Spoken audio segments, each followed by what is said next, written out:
Père et du Fils et du Saint-Esprit. Amen. Envoie ton esprit et tout sera créé et tout renouvellera la face de la terre.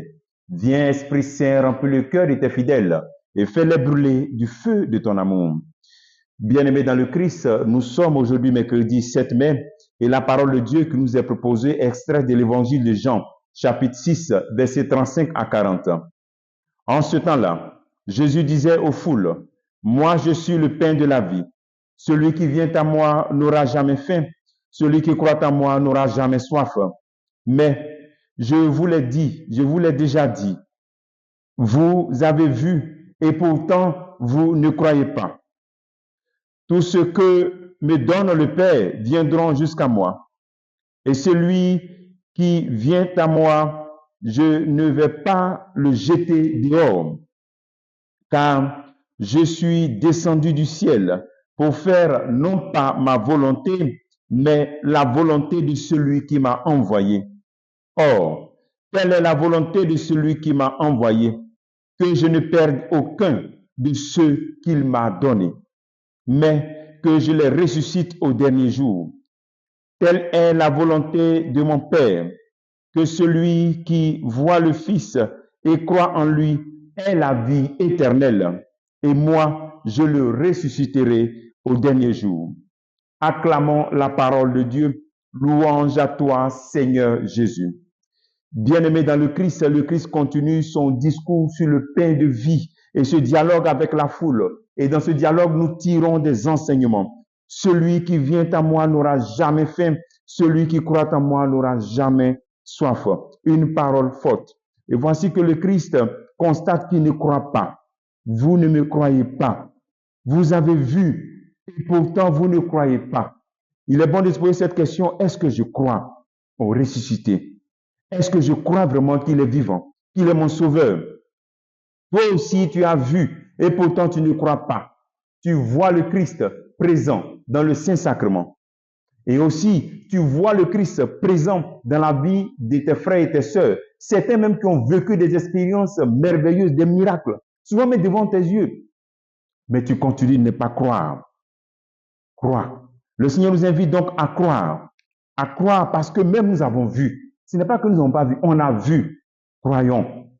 Deuxième appel, c'est que la peine du Christ qui ne veut pas nous perdre.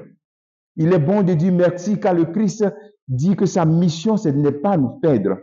Faire la volonté de Dieu le Père consiste à travailler de telle sorte qu'aucun d'entre nous soit perdu.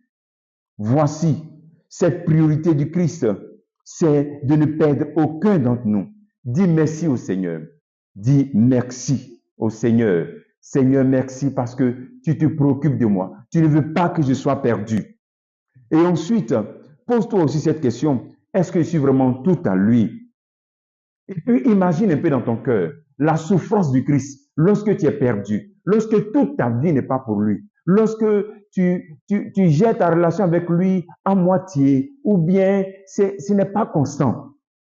Imagine quelqu'un qui dit que la volonté de Dieu, le Père, sa volonté, c'est qu'il ne perde aucun. Maintenant, quand toi tu es perdu là, imagine la peine que tu crées au cœur de Dieu. Quand tu t'installes encore dans la perte, imagine encore cette peine que tu crées au cœur de Jésus-Christ. Donc, pensons à cette peine que le Christ peut ressentir lorsque nous laissons les situations de notre vie être perdues ou bien nous nous installons dans les situations de perte et de perdition. Troisième appel, je ne veux perdre aucun de ceux que tu m'as donnés. Mais est-ce que tu as tout donné à Jésus-Christ? Est-ce que tu lui as donné tout le compartiment de ta vie sentimentale, ta vie de travail, ta vie de famille?